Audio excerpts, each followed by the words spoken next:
கர்த்தரோட ஞாபகத்துக்கு சோத்திரம்.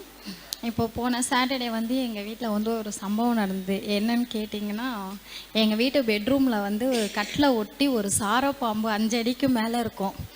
ஆனால் வந்து அதை யாருமே நாங்கள் பார்க்கல. கிட்டக்கிட்ட அது மத்தியானமே வந்துட்டுருக்கு. அண்ணாக்கு கூட நான் அமிச்சேன், மத்தியானமே அது வந்துட்டுருக்கு. ஆனால் அதை வந்து எங்கள் கண்ணில் ஆண்டவர் வந்து வேலி அடைச்சி பாதுகாத்துட்டார். அந்த பாம்பு வந்து நல்லா அந்த இடத்துலையே தூங்கிட்டுச்சு, எங்கள் கண்ணில் காட்டவே இல்லை. எங்கள் ஹவுசனர் அண்ணா வீட்டுக்கு பத்திரிக்கை வைக்க ஒரு அண்ணா வந்தாங்க. அவங்க வந்து பாம்பு பிடிப்பாங்களாம். கரெக்டாக அவர் வந்து உள்ளர போகிறாரு. அந்த பாம்பு அப்போ தான் நான் ரெஸ்ட் ரூம் போகலான்னு போகிறேன். அப்போ தான் அந்த பாம்பு ஆண்டவர் வந்து என் கண்ணில் காமிச்சார்.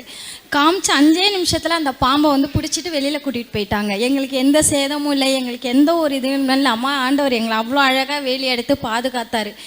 ஏன் சொல்கிறேன்னா, அந்த நேரம் என் ஹஸ்பண்ட் குளிக்க போனாங்க, என் பொண்ணு குளிச்சா, என் பையன் அங்கே தான் பக்கத்துலேயே படுத்திருக்கான். ஆனால் அந்த பாம்பை பார்க்கல. ஆனால் பாம்பு பக்கத்துலேயே படுத்துட்டு எழுந்துச்சு வந்திருக்கான். ஆனால் அவ்வளோ அற்புதமாக ஆண்டவர் எந்த சேதமும் இல்லாமல் அவ்வளோ ஒரு அற்புதமாக எங்களை வேலி எடுத்து பாதுகாத்து அந்த விஷயத்தில் அந்த ஒரு பாதிப்பில் இருந்து ஆண்டவர் எங்களை நீத்தியாக வெளியில் கொண்டுட்டு வந்தார். அது கர்த்தரோட மகிமை. ஆண்டவர் எங்களோட இருக்காரு அப்படின்னு சொல்லி நாங்கள் வந்து ரொம்ப வந்து எல்லாருமே கேட்குற ஒரு விஷயம், எப்படி நீங்கள் பாம்பை பார்த்த உடனே ஆள் வந்தாங்க, எப்படி பிடிச்சாங்க? அதுதான் அது ஆண்டவரோட கிரேஸ், அதிசயம், அற்புதம். அது வந்து எப்படின்னா எங்களால் சொல்லவே முடியல. ஒரு சின்ன பாம்பை வெளியில் பார்த்தாலே நம்ம அலறுவோம்.